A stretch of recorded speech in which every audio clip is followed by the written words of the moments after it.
Guys এটা হলো একটা পাওয়ারফুল চম্বক। আজ আমি দেখবো এই পাওয়ারফুল চম্বক কোনো একটা পুকুরে যাবো, আর ওই পুকুরে দেখবো কোনো একটা কেমতি জিনিস পায় কি না পায়। চলো এখন দেখা যাক। তো চম্বকটা এখন নিয়ে নিলাম গাইস। তো চলো চম্বকটা এখন বাঁধার জন্য একটা বড় একটা রশি নিচে, আর রশিটা হলো একটা তারে। চলো ওই তারটাকে ভালো করে বেঁধেছি, আর বিসমিল্লাহ বলে প্রথমে একটা পুকুরের মতো সামনে চলে এলাম।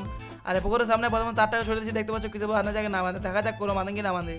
আর গাইস প্রথমে দেখতে পাচ্ছ কোনো একটা বাঁধা বাঁধলো না, বিসমিল্লাহ বলে কোনো কাজ হলো না। তাই এখন লাস্ট কোনো বলো না গাইস, দেখা যায় আমাদের কিছু বাইকে না পায়। আমি এখন ছড়ে দিলাম তারটাকে, আর দেখতে পাচ্ছ তারটার মধ্যে এখন কিছু বেঁধে গেছে গাইস, আমার মনে হচ্ছে কিছু বেঁধেছে। আর দেখতে পাচ্ছ একটা তার চাবি বেঁধেছে, যেটা আমার কোনো কাজেরই ছিল না। তোমরা তো জানো কি কাজ করো ওটাকে নিয়ে। তার লাস্ট আমি এখন চললাম 3 নম্বর একটা পুকুরের সামনে দিয়ে, আলাদা পুকুরে। চলো দেখা যায় এই পুকুরের মধ্যে কিছু পাচ্ছে কি না পাচ্ছে গাইস। আর এটার মধ্যে একটা আলাদা কেমতি জিনিস পেয়ে গেলাম গাইস, দেখতে পাচ্ছি এটা হলো একটা কাশি। তাই লাস্ট আমি এখন চলো একটা পুকুরের সামনে, দেখা যায় এই পুকুরের মধ্যে কিছু কিমতি জিনিস পাই কি না পাই। আমি এখন এটা একটা ছড়ে দিচ্ছি গাইস। আর এই পুকুরে আসার মধ্যে সব থেকে আমার বড় ভুল চলে গেছে, দেখতে পাচ্ছ। আর তারটা একদম বরফরি পুকুরের মধ্যে চলে গেছে, হাত থেকে একদম ছেড়ে গেছে, তারটা একদম বরফরি চলে গেলো। তো তোমরা যদি যাও তো কোনো একটা নদীর দিকে আমি এটা একদম ট্রাই করবো। তো তোমরা এখন যদি যাও চ্যানেলটা সাবস্ক্রাইব, প্লিজ সাবস্ক্রাইব করো ভাই।